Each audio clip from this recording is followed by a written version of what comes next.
Bienvenido, bienvenida al podcast de la energía, un podcast de Álvaro Peñarrubia Ramírez.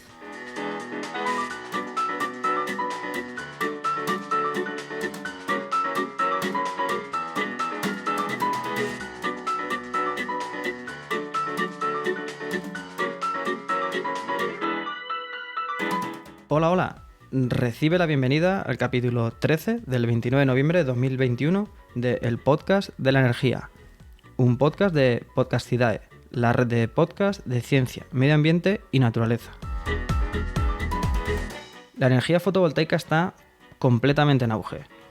En su despliegue podemos distinguir diferentes escalas: las grandes plantas de producción, las instalaciones sobre techos industriales, administrativos o terciarios y las domésticas, del orden de solamente unos pocos kilovatios.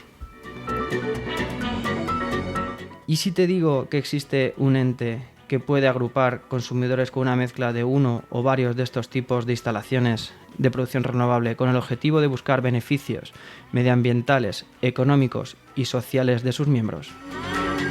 Pues ese ente, que puede revolucionar el sector de la energía y la manera de consumirla, se llama Comunidades Energéticas Locales.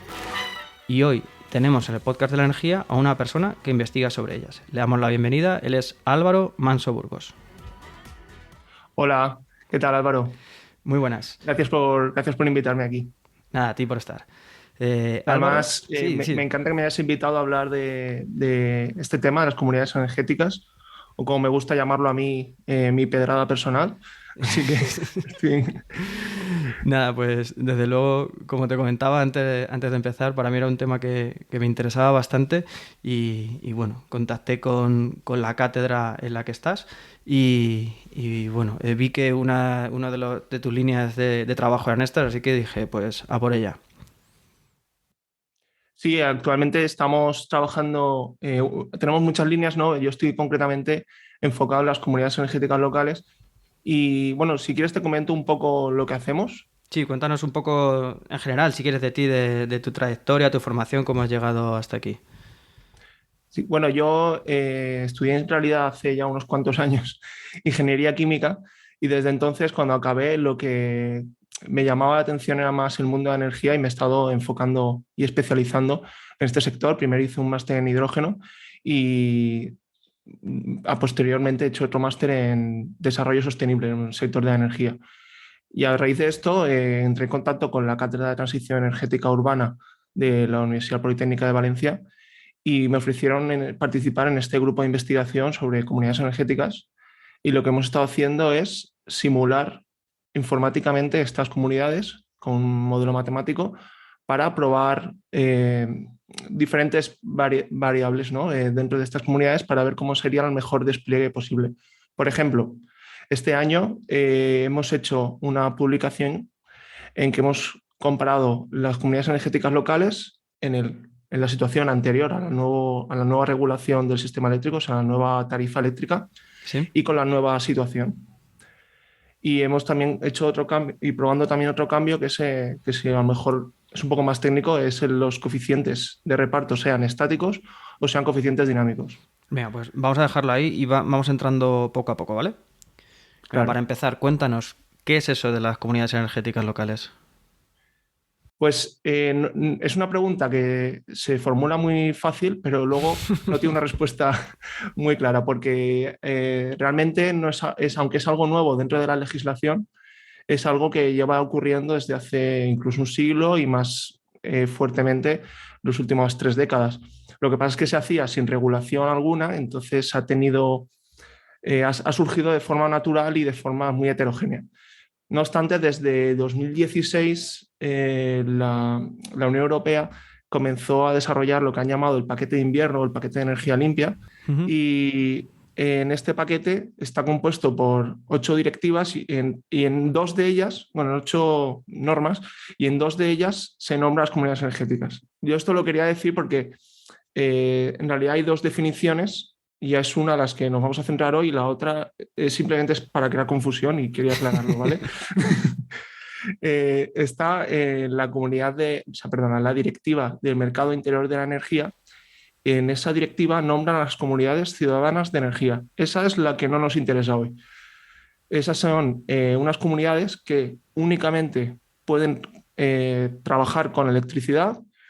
No importa si esa electricidad proviene de fuentes renovables o fuentes fósiles, y sus miembros, los miembros de esa comunidad, no importan su proximidad o dónde estén, de hecho pueden ser transnacionales. Por eso aparece en el mercado interior de la energía, porque es una directiva que pretende crear un mercado eléctrico a nivel europeo. Y la que nos interesa más a nosotros, o al menos es la que yo investigo, son las comunidades de energía renovable que aparecen en la directiva para el fomento de la energía renovable.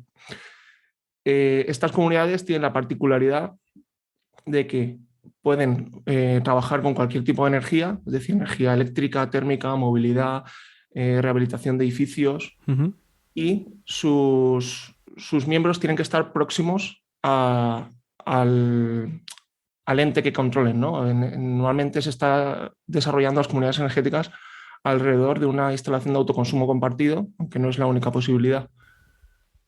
Claro, esa era una de mis dudas. En el año 2019, el Real Decreto 244-2019 da un espaldarazo al autoconsumo, ¿no? Deroga el impuesto al sol, da facilidades técnicas, administrativas, etcétera, y crea, bueno, dos figuras muy importantes. Regula la del autoconsumo, la del balance neto, y dentro de ese también el autoconsumo compartido. Yo, que no conozco el concepto, o sea, de la comunidad energética, o sea, lo conozco, pero no su implementación real. La única manera de hacerlo es mediante ese autoconsumo compartido, que claro, tiene limitaciones. En este caso es que estén a menos de 500 metros, que estén en la misma finca o que estén en una misma red de baja tensión, ¿no? Que pertenezcan al mismo transformador. Entonces, hay otras fórmulas que nos posibiliten saltarnos esas barreras. Sí, no es que te posibiliten saltarse esas barreras, sino más bien que una comunidad energética puede ir mucho más allá que al autoconsumo compartido. Por ejemplo, hay un grupo de personas, una asociación en MONDCE, se llama, MONDCE, luego lo puedes poner en las notas, que están trabajando en esto precisamente en Barcelona. Están proponiendo pues, movilidad compartida, por ejemplo, comprar un vehículo eléctrico entre los miembros de la comunidad, o la rehabilitación del edificio en lugar de ponerle placas fotovoltaicas, porque si puedes hacer eso, ¿por qué no vas a hacer una rehabilitación energética del edificio? También la lucha contra la pobreza energética en tu barrio. Este tipo de cosas también entrarían dentro de las posibilidades de actividad de una comunidad energética.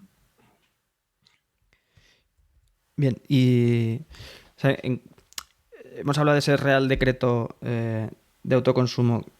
¿Cuál es el marco legal en general de estas comunidades energéticas? Bueno, realmente el Real Decreto de 2019 regula el autoconsumo ¿Sí? y abre la puerta al autoconsumo compartido, que hasta ese momento era absolutamente y terminante prohibido. Entonces, lo que pasa es que hasta 2020 no se regulan lo que son las comunidades energéticas locales en España. Es en el Real Decreto, estoy dando memoria, pero creo que es el 23 de 2020, en el que se nombra a las comunidades energéticas locales. Por esto mismo, porque no significan exactamente lo mismo. Sí, hablando del autoconsumo más en líneas generales, porque al final lo que le aplica al autoconsumo es lo que le aplica al autoconsumo compartido, se divide en dos casos, con excedentes y sin excedentes. Si no tienes excedentes, tienes que poner un dispositivo antivertido, por lo que no podrías, estarías perdiendo energía directamente. Y con excedentes hay dos posibilidades, que, bueno, a grandes rasgos, ¿no? Hay más detalles, hay más requisitos, pero se dividiría con compensación de los excedentes o sin compensación. Y para tener la compensación es muy importante que tu instalación no sea mayor de 100 kilovatios, la potencia instalada. Es una cosa que puede ser peliaguda porque muchas veces tú tienes un tejado donde te caben fotovoltaica para meter 200, 300 kilovatios, pues en esos casos esa comunidad no podría compensar sus excedentes. Esto quiere decir que cuando te sobre electricidad no la puedes vender en la red. Hombre, o sea, no podría hacer la simplificada. Lo que sí puede hacer es ir a mercado, no ser Exacto. darse alta en el registro de productores, etcétera, y tener una actividad económica, que eso bueno, pues dificulta. Bueno, sabemos más o menos ya lo que es una comunidad energética y hemos nombrado ya algunos de los beneficios, pero ¿qué más beneficios dirías que tienen las comunidades energéticas? Sí, bueno, incluso antes de Sí, decir los beneficios, ¿por qué es importante que se funden comunidades energéticas? Porque hay mucha gente, porque también de donde vengo yo, ¿no? En la cátedra de transición energética urbana.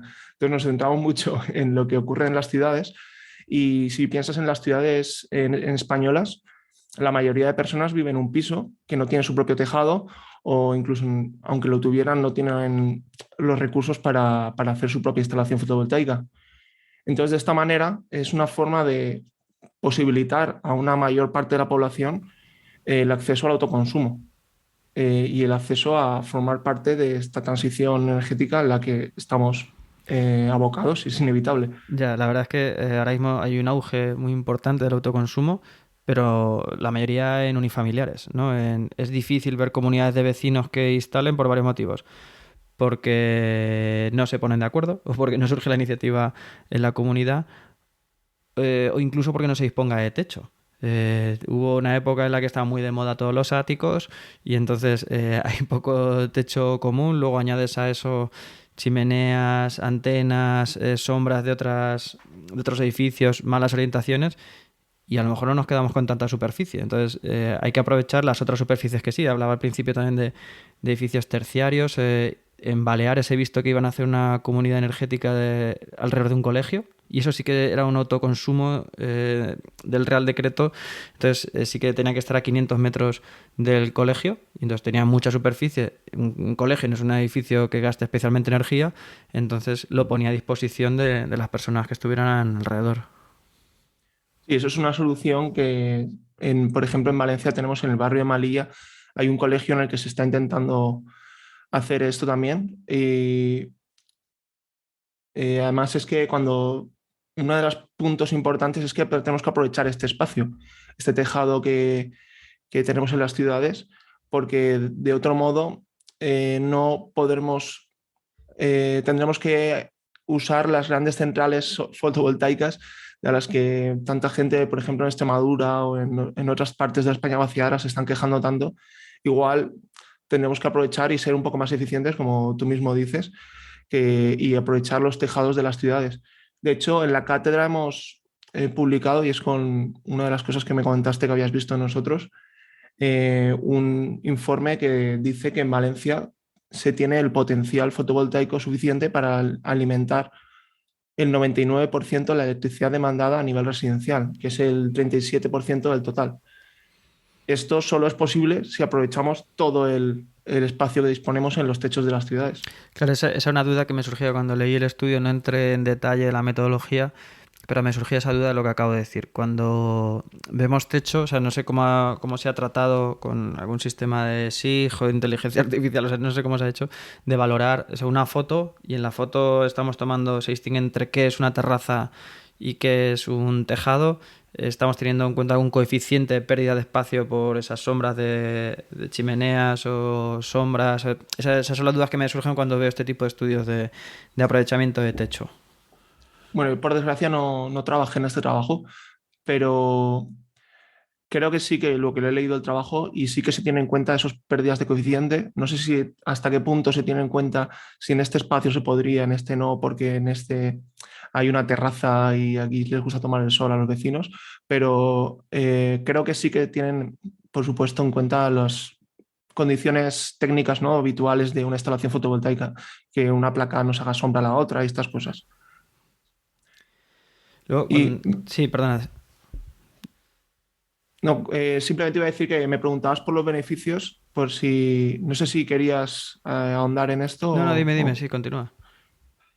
porque, bueno, uno de los primeros obvios es que una comunidad energética local, por ley, tiene que ser basada en energías renovables.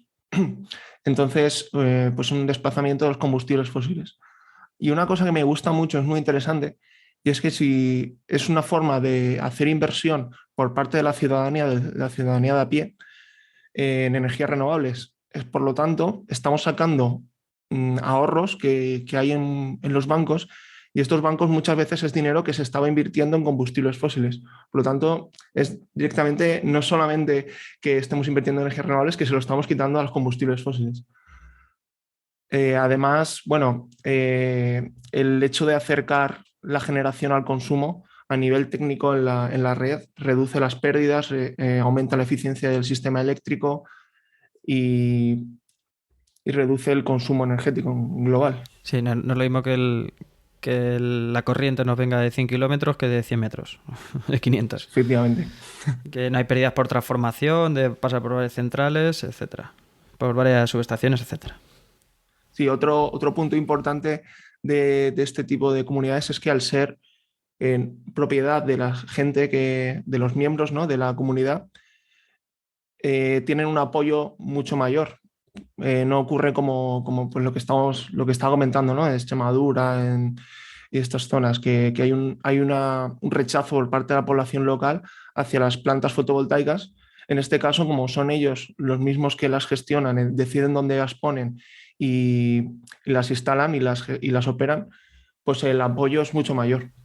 Sí, aquí permíteme un inciso. En el primer capítulo hablamos aquí del autoconsumo fotovoltaico y analizamos un poco todas sus circunstancias.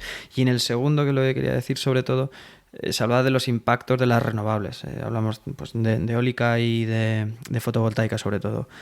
Hablamos de que evidentemente tienen impacto como cualquier actividad humana, que también en la encrucijada que estamos ahora mismo ambiental, ¿no?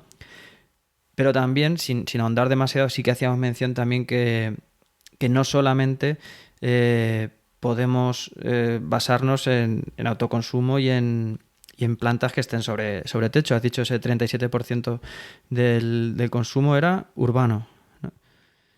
Sí, el consumo eléctrico de la ciudad.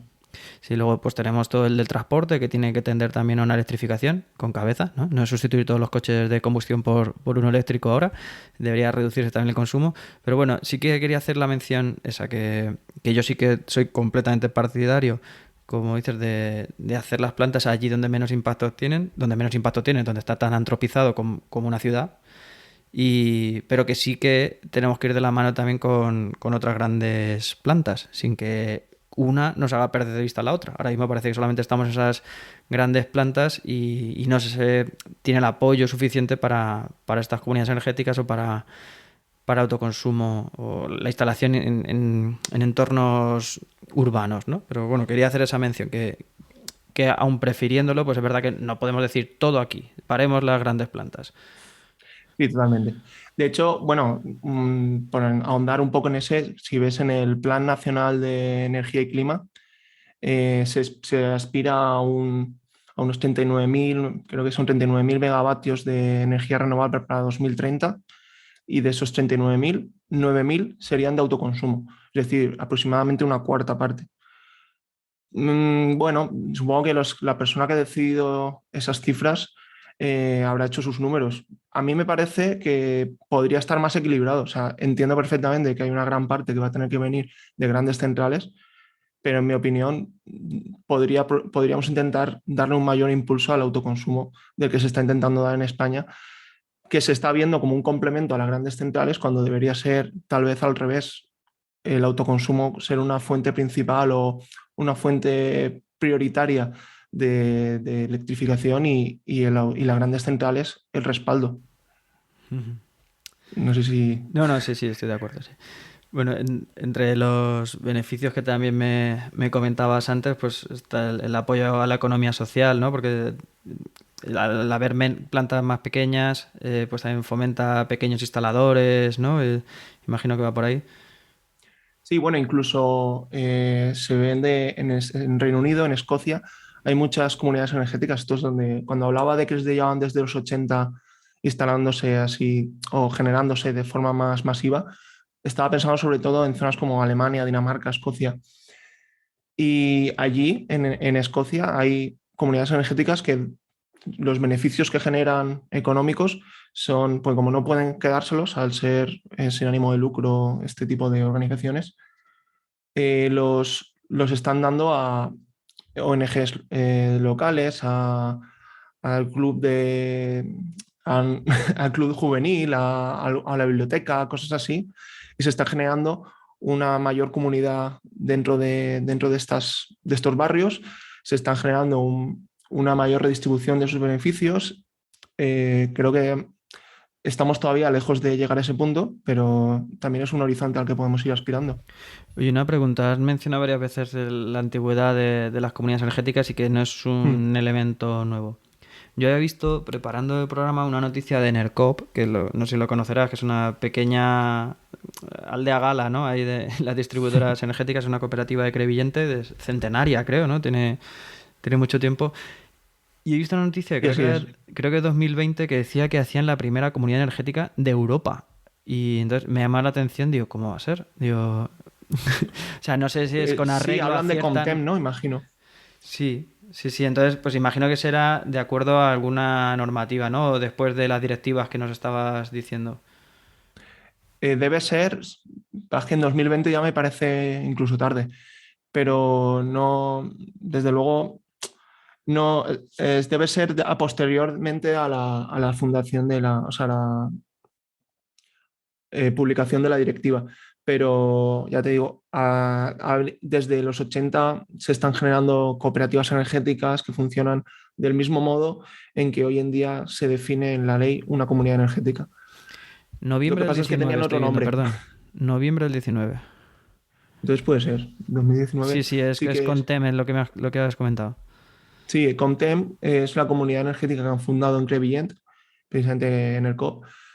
Y es que en el COP, de hecho, están haciendo desde hace ya muchos años mucha innovación dentro de su sistema eléctrico. Fueron los primeros en instalar los contadores inteligentes y tienen muchos sistemas de eficiencia energética en esa red, que es, la verdad es que es muy interesante ese Ujú. proyecto. Muy bien. Pues, bueno, si quieres citar así un poco más rápido algún beneficio y pasamos a otro punto. Creo que más o menos hemos tocado lo Mm. más importante. Vale, pues si tan buenas son, si tenemos el marco legal de cara, ¿qué nos impide que tiren, se desarrollen más y que mucha gente las oiga hoy por primera vez? Pues mira, yo en lo que, para empezar, voy a hablar de lo que he investigado. Y yo las he investigado a nivel técnico, a nivel económico, y te puedo decir que son perfectamente viables, son legales, son económicamente rentables. Entonces, lo que queda es sobre todo barreras sociales. Para empezar, que la gente conozca, como dices, que eso existe y que se puede hacer, porque mucha gente que yo les hablo de lo que estoy estudiando, lo que estoy investigando, y no sabían ni de lo que era. Llevan años ya publicado esto. También es difícil, ¿no? A convencer a grupos de personas para que inviertan en algo que a la gente le gusta mucho esperar a ver qué ocurre, ¿sabes? Que lo haga otro y ya cuando a mi vecino le vaya bien, ya lo intento yo. Es un problema muy, también un poco de cultura en España, de no nos estamos acostumbrados a Es un hacer poco cosas en conservador. colectivo.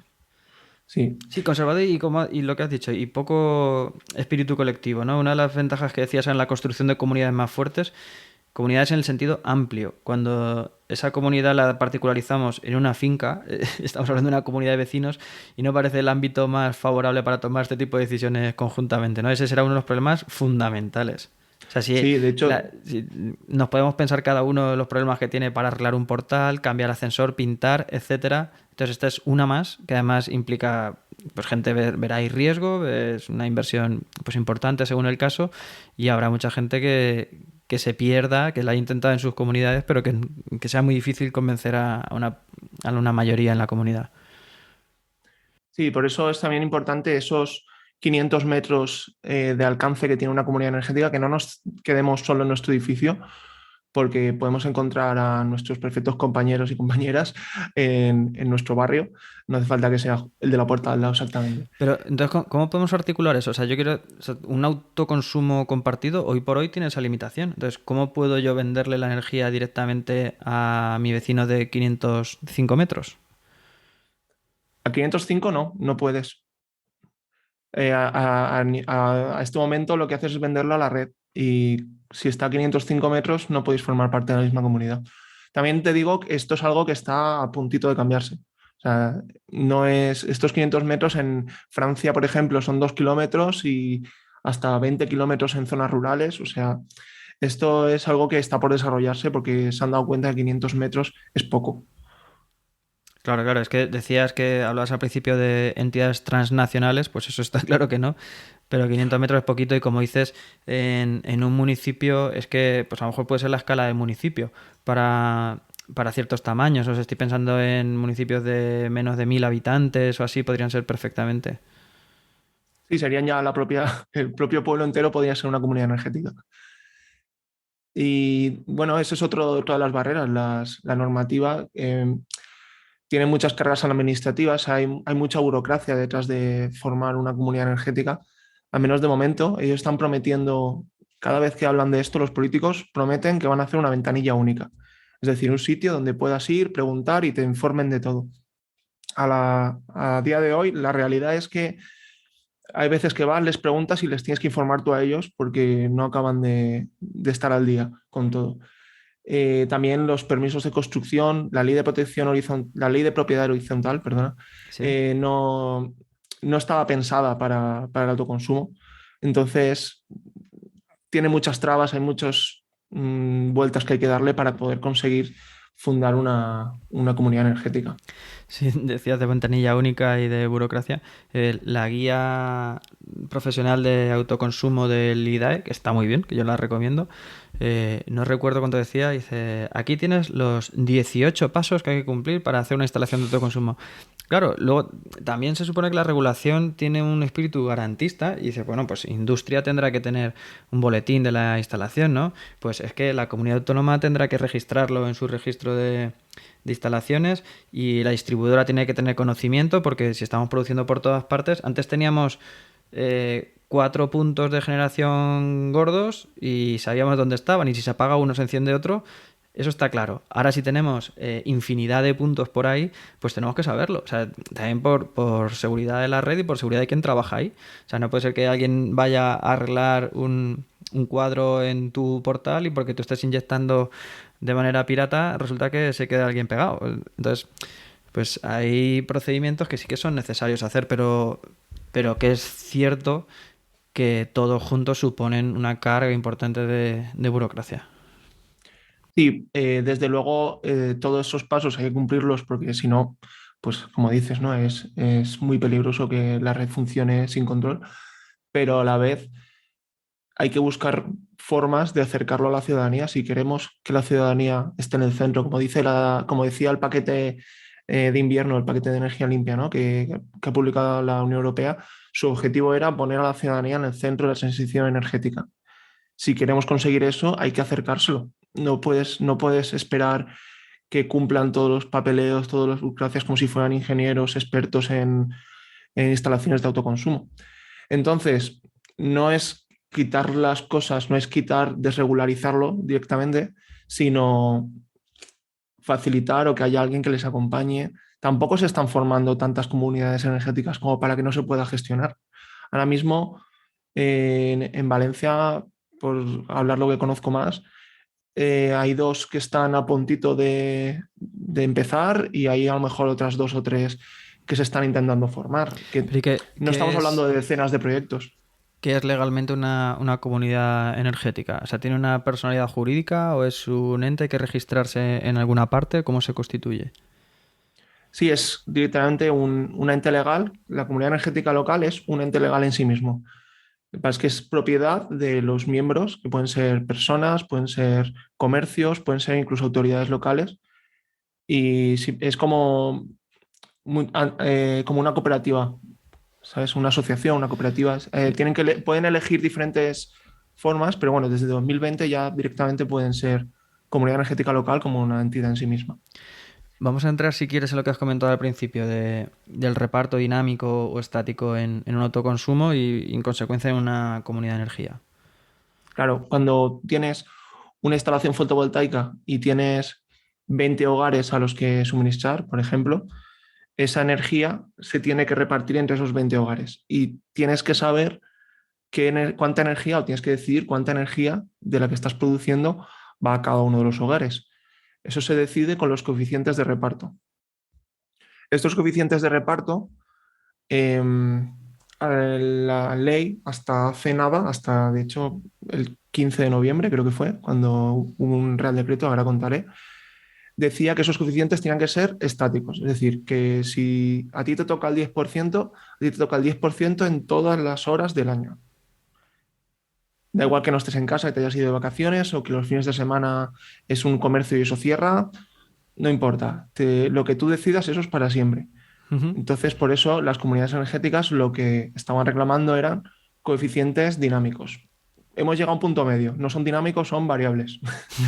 Entonces, ahora puedes elegir en cada hora del año qué porcentaje, qué coeficiente le asignas a cada uno de los usuarios.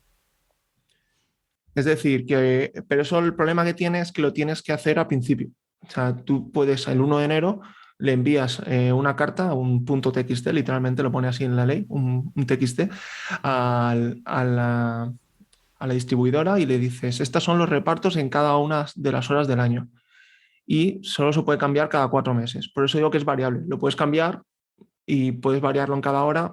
No podrías decir que es dinámico porque no se va actualizando conforme tu consumo, Ya, pero como que decías, sería lo ideal. al comercio le pones horario comercial, al que vive en el primero que está por las mañanas le das también el de las mañanas y yo cuando vengo por la tarde... Claro, Exacto. mi duda es y creo que no. O sea, ese reparto lo vería como una ponderación siempre que haya exceso de producción. Pero cuando no se, cuando la demanda sea mayor que la oferta, que la producción. Vale. Pero, ¿qué pasa si se produce más? En vez de venderlo a la red o compensarlo como un excedente, debería ir siempre prioritariamente a quien sea, aunque por su reparto no le toque. No sé Pues si la me he realidad explicado. es que O sea, no. si yo tengo un 10%, pero soy el único que hay en todo el edificio y estoy demandando más de ese 10%, se va a ir a compensación. Sí, No me lo va a asignar a mí y económicamente para el conjunto sería mejor eso. efectivamente. No te corresponde, por lo tanto se vende. Claro, pues eso sería Eh, un cambio importante, ¿no? Es que, ese reparto sea siempre que haya demanda. Si no hay demanda, que se pondere con esos pesos. O sea, si yo tengo el 10% y mi vecino el 20% y somos los dos que los únicos que estamos consumiendo en ese punto, pues que nos lo den, a él el doble y a mí la mitad, ¿no? Eso sería lo ideal y lo lógico. Eh, Se espera que en un futuro, de hecho, bueno, cada nuevo Real Decreto que regula esto te dice, y en el futuro vamos a hacer, esto es como las películas de Marvel, ¿no? Que al final te hacen como el spoiler de lo que va a venir. Sí. Pues esto dicen, en el futuro lo vamos a hacer así también. Eso es para Ahora tenerte dicen, enganchado al BOE, que es una sí, lectura sí, sabes. apasionante. Yo ya tengo la campanita de notificaciones en el BOE para que me Sí, vaya sí. llegando. ¿Ves? Lo han conseguido, lo han conseguido. Y Pero bueno, eso es lo que llaman ex ante y ex post. Ex ante es lo que hay ahora, que es tú antes eliges cuánto es el reparto y luego lo que vamos a hacer es el ex post.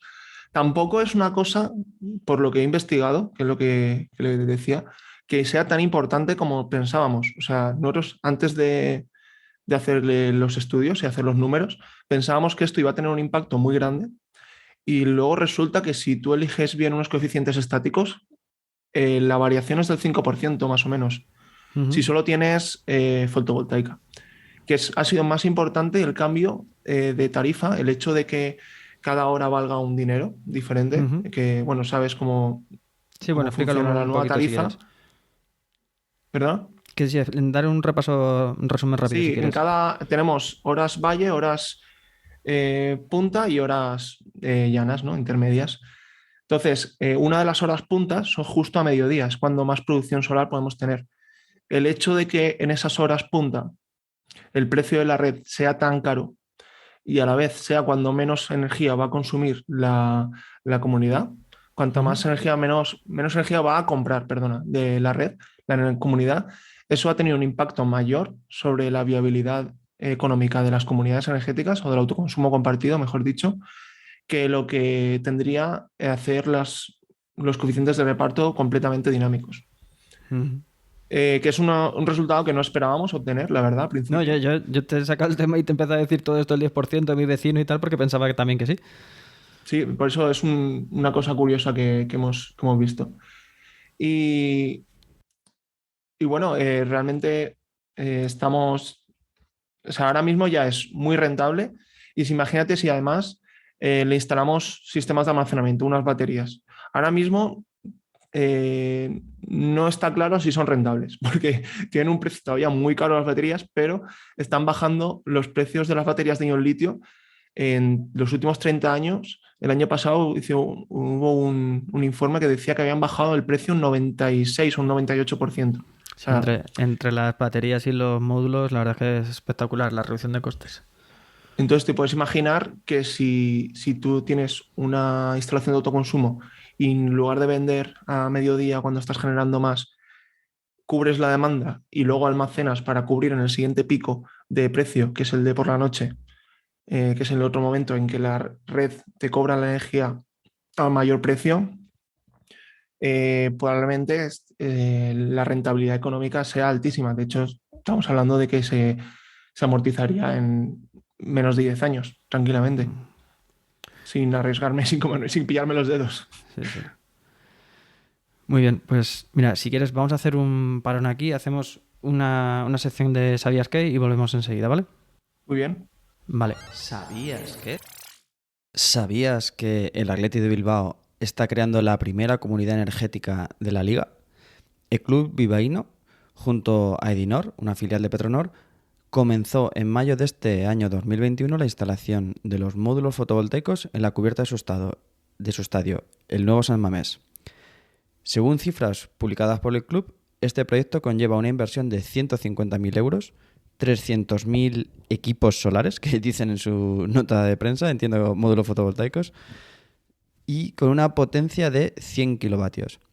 Dentro de las estimaciones del proyecto, pertenecer a esta comunidad energética permitirá reducir un 25% la factura eléctrica de sus miembros.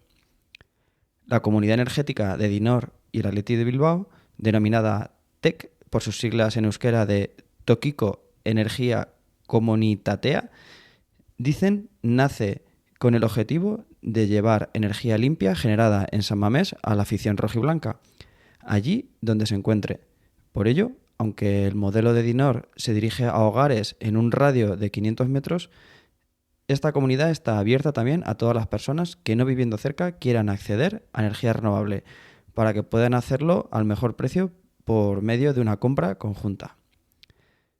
Esta iniciativa puede ser algo que sea solamente de cara a la galería o quizá signifique un estímulo para dar visibilidad a las comunidades energéticas locales y para animar a las empresas e instituciones que tengan superficie urbana disponible para ponerla a disposición de la comunidad y obtener energía renovable de kilómetro cero.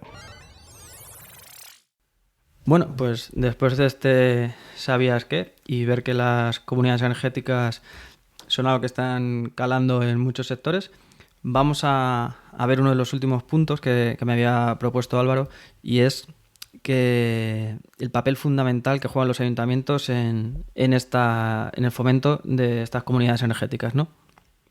Sí, es que esto está muy bien, ¿no? Hablamos siempre, hay que hacer esto, hay que hacer esto. Entonces, a mí me gusta enfocar poner el foco hacia algún sitio. Entonces, yo ahora he decidido que hay que ponerlo hacia los ayuntamientos. Me parece bien. Entonces, porque ahora mismo, bueno, sabemos cómo funciona el sistema energético, tenemos las grandes energéticas como Iberdrola, Repsol, todas estas grandes empresas que han funcionado siempre, que no están especialmente ilusionadas con que los ciudadanos tengan su propia energía y hagan autoconsumo, que me parece normal, no es su negocio. Y para cambiar darle la vuelta a esa rueda, hace falta algo que cambie esto, ¿no? Que haga un desmarque. Y esto yo creo que pueden ser los ayuntamientos. Hace falta, bueno, ayuntamientos y en cualquier poder público, pero en concreto los ayuntamientos, ya que estamos hablando de comunidades energéticas locales, se encuentran más cerca de los barrios y pueden tener un trato directo con ellos. Entonces, ¿qué pueden hacer? Pues estábamos hablando de algunas de las barreras era la falta de conocimiento. Pues pueden hacer directamente campañas informativas y de divulgación sobre qué son las comunidades energéticas, por qué son positivas. Podrían poner este podcast, ¿no? En la radio nacional. Lo voy a proponer, lo voy a proponer. Y en general generar conciencia, ¿no? O desarrollar herramientas, plataformas, una página web donde entres y te diga gente de tu barrio que también está interesada, por ejemplo. Y bueno, lo más obvio, lo más directo es dar ayudas. Es lo que se está, de hecho, es lo que se está haciendo, ¿no? Tú ayudas primero ofreciendo espacios, tejados, ¿no? Eh, en Valencia, por ejemplo, tenemos el edificio de las Naves, que es una asociación del propio ayuntamiento que ha cedido su tejado para una comunidad energética local.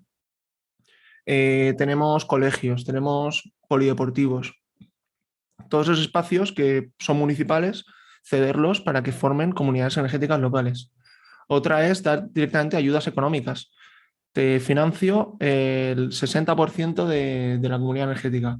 Por ejemplo, en Valencia eso se está haciendo ahora con dos comunidades, con la de Castellar y Oliveral y Lilla, Perdue y Ayora, o la Generalitat, que está financiando hasta el 45% de las inversiones.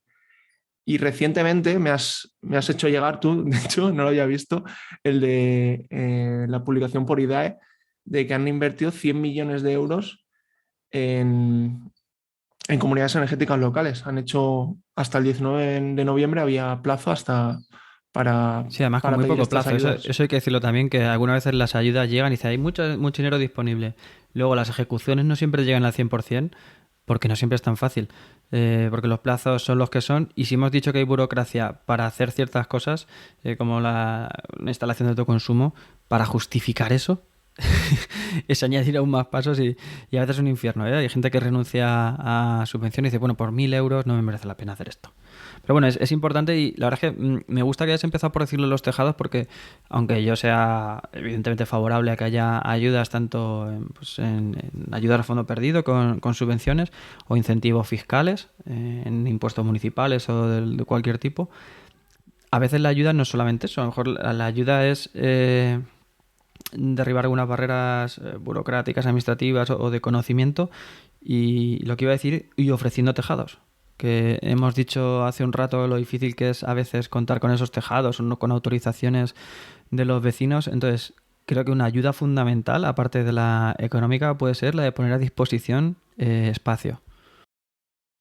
Sí, y sobre lo que decías de las ayudas, el poco plazo que han dado, que es muy raro que me haya enterado esta semana ya a plazo pasado Sí. que habían estas ayudas cuando soy una persona que está investigando en esto, yo y mis compañeros, y no nos ha llegado una notificación, no lo hemos visto. Esto es raro. ¿Por qué no se ha anunciado más? ¿Por qué no? Porque no Imagínate que llegamos a otro plazo. Esto viene de los fondos de recuperación y probablemente teníamos que cumplir otro plazo después. Y han dicho, hay una semana. Literalmente creo que era del día 11 al 19 de noviembre, algo así. efectivamente. Entonces, bueno, estas cosas que tiene la administración pública, pues, que si de verdad tiene una vocación de que esto funcione, tiene que hacerlas mejor, no simplemente rellenar un papelito. Porque, bueno, no hay que desaprovechar esta oportunidad ahora mismo, ¿no? Estamos en un punto en que esto es el juego, ¿no? de la zanahoria el palo y la zanahoria. Sí. Estamos todavía con la zanahoria. Mm. Ahora todavía nos están dando las ayudas, ahora hace esto, hace autoconsumo. Dentro de unos años vendrán con el palo, que si no tienes autoconsumo en tu hogar, pues a lo mejor te sale más caro Sí, o el bueno, quítate la caldera de gasoil y entonces ponte una aerotermia. Y entonces, ay, qué bien me hubiese venido un autoconsumo ahora. te prohibimos usar tu coche de combustión interna, que es como se está haciendo ya en muchas ciudades. Esas cosas, gracias a formar parte de una comunidad energética local, puedes llevarlas adelantadas porque es otra de las posibilidades de que te ofrece.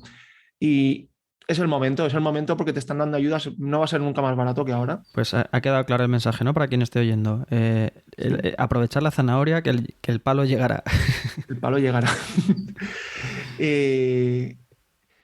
Sí, esa es la conclusión, que siendo inevitable hay que aprovechar y además desde las estancias públicas tienen que aprovechar para hacer partícipe a la ciudadanía con una herramienta tan buena, con tantos puntos positivos como son las comunidades energéticas locales. Al involucrar a la ciudadanía, además vas a cambiar su conciencia. Esto también se ha estudiado, hay mucha literatura al respecto. Cuando una persona se involucra dentro de una comunidad energética y comienza a autoconsumir, es mucho más consciente de su huella de carbono, de su consumo energético, y al final vamos a lograr una sociedad mucho más sostenible que si simplemente cambiamos lo que era una central de carbón por una central de una planta solar. Pues otra de las posibles ayudas que decías que pueden aportar los ayuntamientos, citabas que era desarrollar herramientas y plataformas de apoyo. Ahora mismo pues todos tenemos acceso a los contadores inteligentes, podemos ver ahí, pero ¿de qué manera se lleva la contabilidad de cómo funciona un autoconsumo compartido, una comunidad energética? Yo he visto soluciones que no sé si son oficiales, son de apoyo, basadas en blockchain, que también queda muy, muy molón, ¿no? Es decir, lo de blockchain, la tecnología de Bitcoin, que de hecho tengo un programa también pendiente sobre esto que me interesa bastante. ¿De qué manera se gestiona? ¿Cómo sabemos quién ha consumido qué? ¿Podemos saberlo? ¿Es transparente? Bueno, es que realmente en la red no sabes ese electrón que sale de la central Bueno, pero fotovoltaica. O sea, como balance. sí, voy. Que me refiero porque como no sabemos realmente a quién le ha ido qué parte de la energía, lo que se contabiliza es lo que hemos dicho nosotros con esos coeficientes de reparto. Como los decide la propia comunidad, dice, de estos 100 kilovatios hora que hemos producido en esta hora, 10 han ido aquí, 10 aquí, 20 aquí y 40 aquí.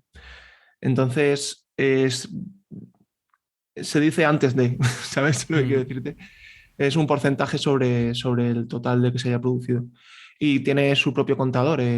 Por supuesto, la instalación fotovoltaica tiene un contador propio, un contador inteligente, y se sabe en cada hora cuánta energía ha producido. Por lo tanto, se puede hacer el balance de forma precisa. Sí.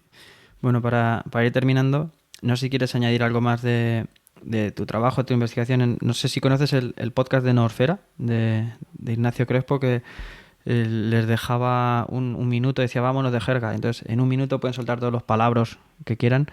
Entonces, o sea, no te voy a decir lo mismo, pero durante un par de minutos, lo que tú quieras, si quieres decirnos un poco más de las tripas o en cómo lo programáis, en qué lenguajes o qué metodología, estadísticas, lo que quieras, dinos algo. Si alguien se va a perder un poco, que adelante un par de minutos, no pasa nada, y nos cuentas un poquito más de la profundidad de tu trabajo.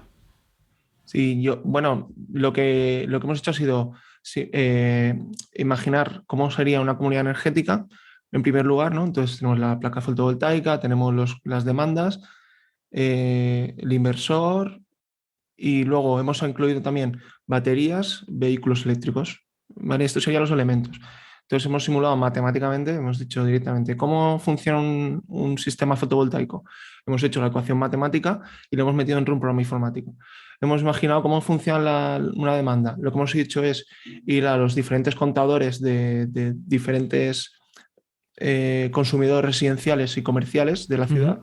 Hemos tomado sus datos hora a hora durante las 8.760 horas del año, ¿no? Y hemos... Espera, déjame un momento. Se nota quién trabaja en esto, que se sabe de memoria las horas que tiene un año. Yo durante un tiempo que también estuve haciendo estudios fotovoltaicos, ese 8.760 o 876 y 8784, cuando el año es bisiesto, eso se graba, ¿eh? Lo repite Sí, muchas veces al cabo del tiempo. Bueno, perdona la interrupción. Sí, no, y tranquilo. Entonces cogemos la demanda de cada uno de ellos en cada una de las horas del año y con un software de simulación de instalaciones fotovoltaicas hemos calculado los diferentes factores de capacidad de cada una de las horas del año. Por lo tanto, sabemos cuánto se produce y cuánto se demanda en cada momento. Luego hemos incluido unas baterías de ion litio. No hemos entrado al detalle de que a lo mejor entramos en un futuro próximo, de sistema de cómo se degrada y sí, claro. autocoeficiente y tal, pero sí que hemos calculado cuántos ciclos de la batería se consume cada año. Por lo tanto, lo que hacemos es, bueno, y aparte tenemos los vehículos eléctricos, que los vehículos eléctricos funcionan como una batería, solo que además y esto es la parte más difícil de todo el modelo probablemente, hemos hecho una, ¿cómo se diría? Bueno, como una probabilidad de a qué hora se va por la mañana, porque hemos estimado que se va por la mañana un coche y vuelve por la noche, como si fuera al trabajo y vuelve a dormir a casa. Y entonces hay una probabilidad, una distribución de probabilidad por la mañana, otra por la noche, y por lo tanto tenemos en cada momento del año una probabilidad de que el coche esté o no esté. O sea, que no tenemos un horario fijo, que hay veces que iré al médico, tengo vacaciones o me he puesto malo. Exacto. De hecho, hay veces que vuelve a mediodía, está una hora y se va otra vez.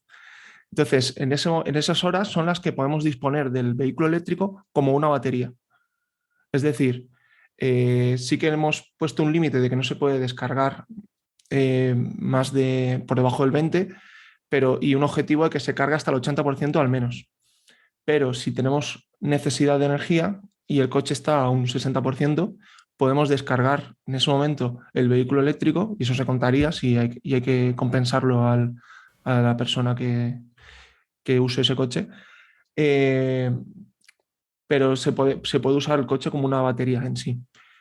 Entonces, esto todo junto lo hemos metido en un programa informático y hemos simulado, pues si usamos coeficientes estáticos o variables, si tenemos más o menos puntos de consumo dentro de la comunidad, es decir, si por ejemplo son 50, 100 o 150 casas, o si tenemos o no tenemos las baterías, si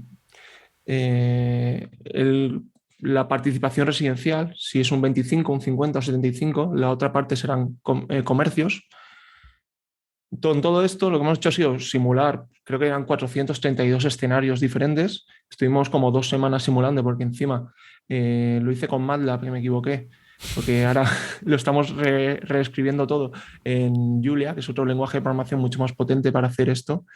Y en MATLAB tardaba, se tiraba noches y noches y noches ahí calculando.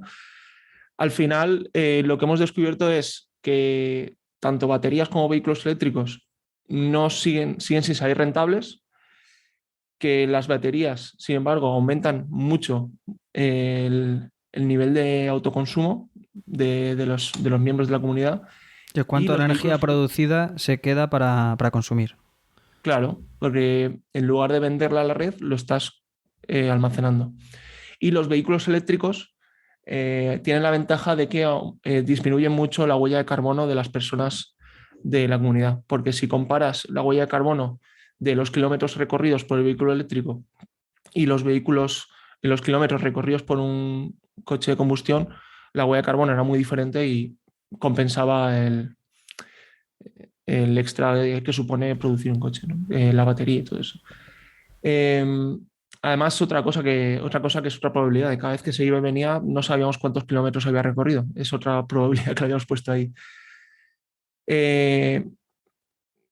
Y bueno, eso es al final lo que hemos tenido son resultados de cómo a día de hoy, cuáles son las mejores opciones para una comunidad energética local. Uh-huh.